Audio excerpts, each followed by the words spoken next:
மறைக்கப்பட்ட உண்மைகளை வெளிச்சத்திற்கு கொண்டுவரும் உங்கள் மக்கள் வெளிச்ச செய்திகள். வணக்கம். தமிழக மீனவர்கள் கட்சி சார்பாக முட்டத்தில் ஆலோசனை கூட்டம் தலைவர் ஆண்டனி தலைமையில் நடைபெற்றது. கன்னியாகுமரி மாவட்டத்தில் தமிழக மீனவர்கள் கட்சி சார்பாக முட்டத்தில் ஆலோசனை கூட்டம் மாவட்ட தலைவர் ஆண்டனி தலைமையில் நடைபெற்றது. இதில் ஆரோக்கியபுரம் முதல் நீரோடி வரை உள்ள பல்வேறு மீனவ கிராமங்களைச் சேர்ந்த தமிழக மீனவர்கள் கட்சி உறுப்பினர்கள் இதில் கலந்து கொண்டனர். மேலும் மத்திய மாநில அரசுகள் நிறைவேற்ற தமிழக மீனவர்கள் கட்சி சார்பாக தீர்மானங்கள் நிறைவேற்றப்பட்டது.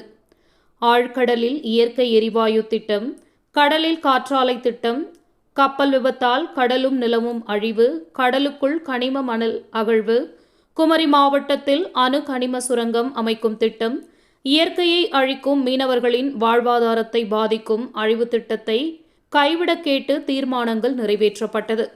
மேலும் விசைப்படகு மற்றும் வள்ளம் ஆய்வு மானியம் கொடுப்பது பற்றி 1 வருடத்தில் 3 வருடமாக மாற்றி தர வேண்டும். மானிய மண்ணெண்ணெய் 300 லிட்டரிலிருந்து 500 லிட்டராக மாற்றி தர வேண்டும் போன்ற திட்டங்களை மத்திய மாநில அரசுகள் நிறைவேற்ற தமிழக மீனவர்கள் கட்சி ஆலோசனை கூட்டத்தில் கோரிக்கைகள் முன்வைக்கப்பட்டது.